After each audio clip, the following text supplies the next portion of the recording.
everybody, Jeff Katz back with you. Hope you're all doing well as we now prepare to close the door on the underground, taking a quick look, a final last week on, or previously on, I should say, as this is an all-encompassing previously on, just setting up the Stone PW3 reunification.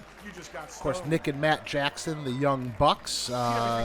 Liz, of course, in the middle of that, and obviously just leading up to the big match here against King and Dread with Shayna in their corner. And so a nice little look back here as we get to, we've talked a bit about the idea that when this originally started, the Young Bucks were always going to be featured, and we weren't sure if they were going to be brothers or not.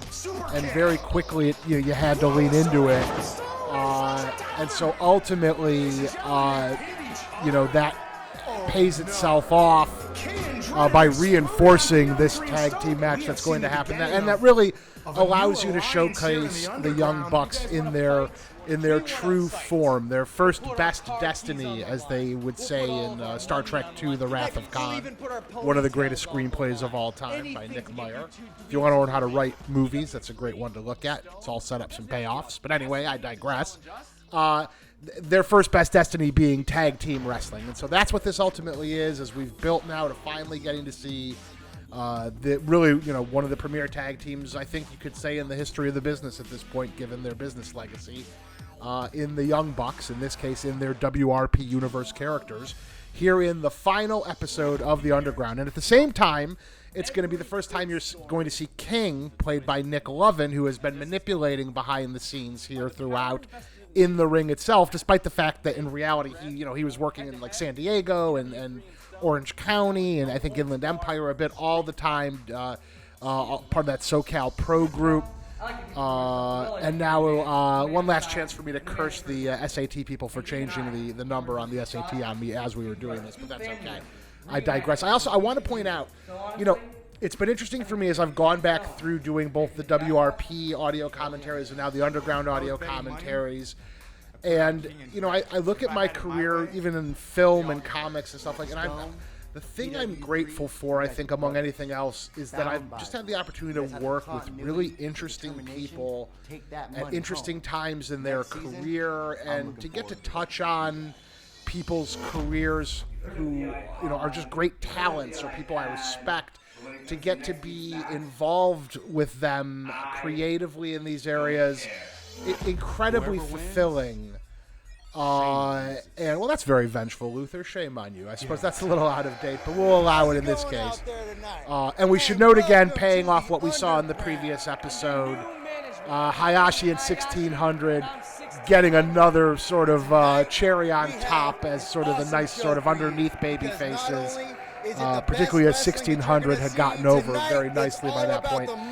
But regardless, I think when talking about sort of interacting with people at points in their career, I think when I look at this, it applies to the Young Bucks, obviously, and really all of these guys, but also even, Brian Robbins, my partner on this, who created Awesomeness TV for Google and YouTube, as part of their sort of content initiative at that point.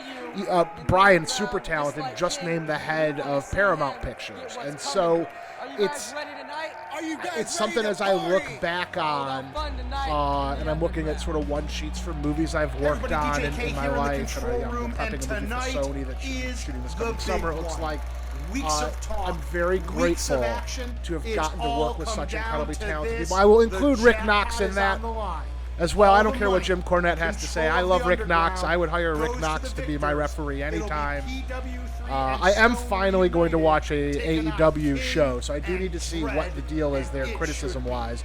By the way, Shayna looks pretty good there.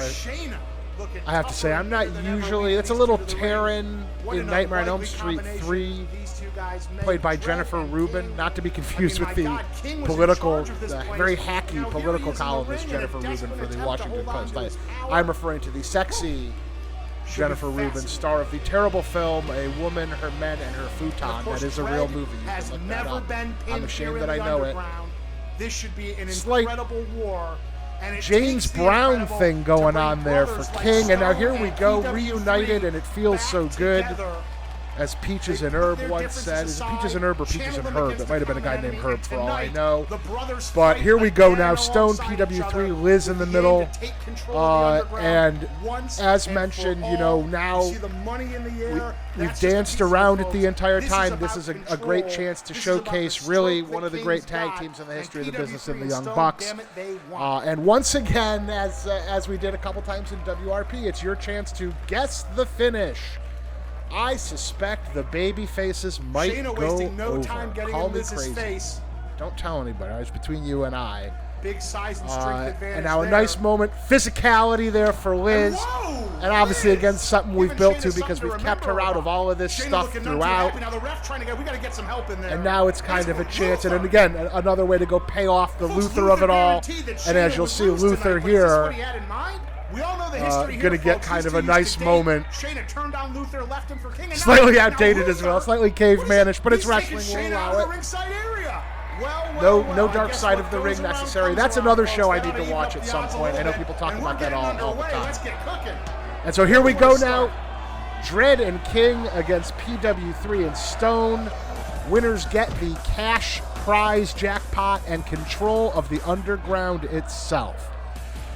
You know, we talked a bit about the fact that editorially, in terms of play-by-play of music, a lot of the inspiration for this was from the great snowboarding game SSX, which they made 4 or 5 of over the run. SSX Tricky and so on and so forth. Very popular series at the time for those of you listening that might be too young to remember it. But that was actually a pretty big influence on this, and I do think it's interesting. Like, I know, obviously, having worked with Kenny Omega, he's very influenced by video games. But just anecdotally, everything I see when I read it, I love that move. Reminds me of the late great Eddie Guerrero, who I had the pleasure of working with in WCW and was a friend of mine. But when I'm on the Squared Circle Reddit, I consistently now seem to see comps to video gaming with modern wrestling. And so I do think that's another area where maybe, you know, we were on to something a little bit early, albeit in this case it's a slightly more obscure video game, although again not that obscure because they were commercially successful and, you know, it was a franchise.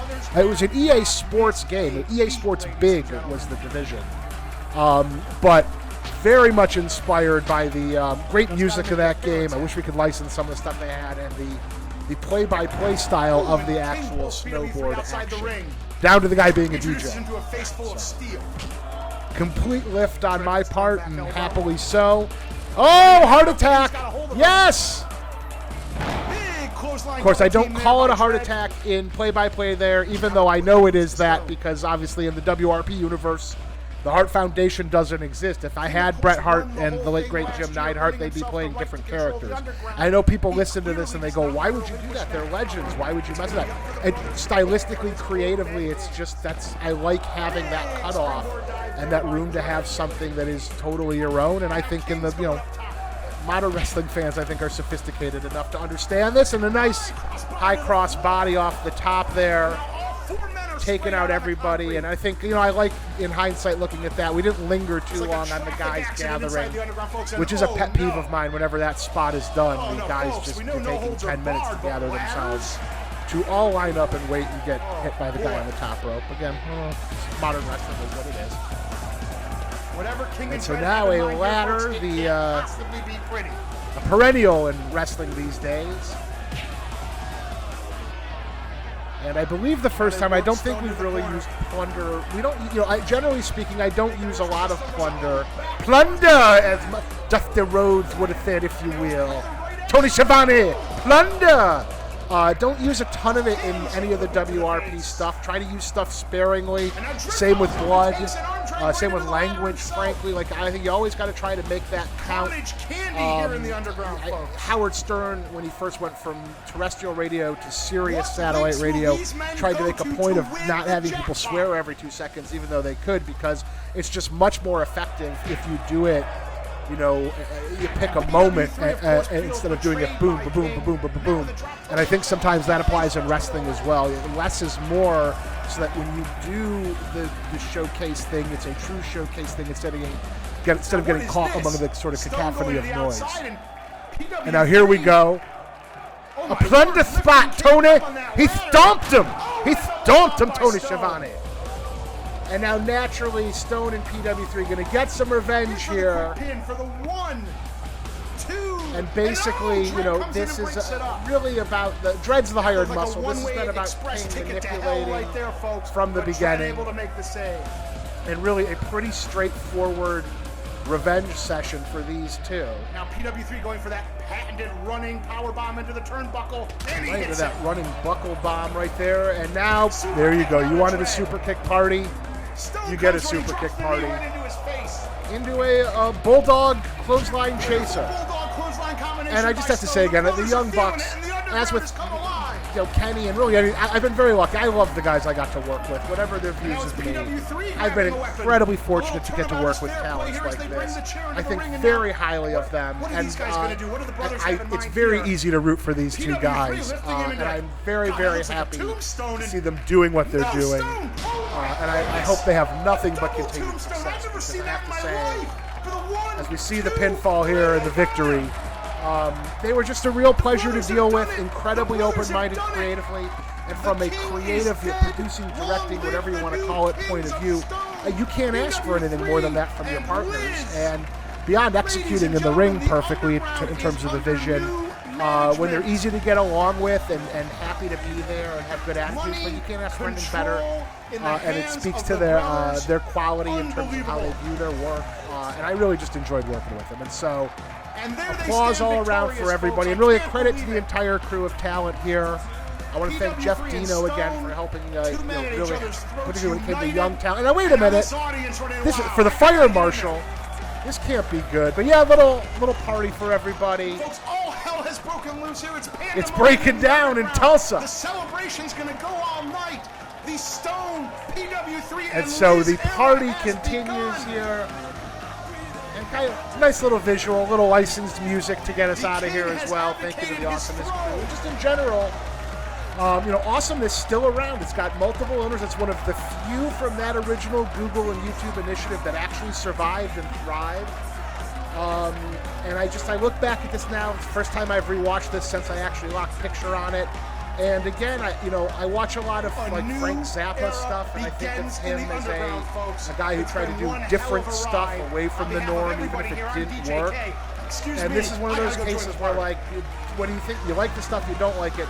I'm proud looking back at these shows because I do think they're original and different from what everybody else was doing. And I think that that's important. I think that's how you try to stretch the boundaries of a genre in any form of entertainment. Regardless, I really appreciate you all joining me in this. It's been a lot of fun going back and looking at this with you all, and I hope eventually I'll get to talk to you again. Have a great one.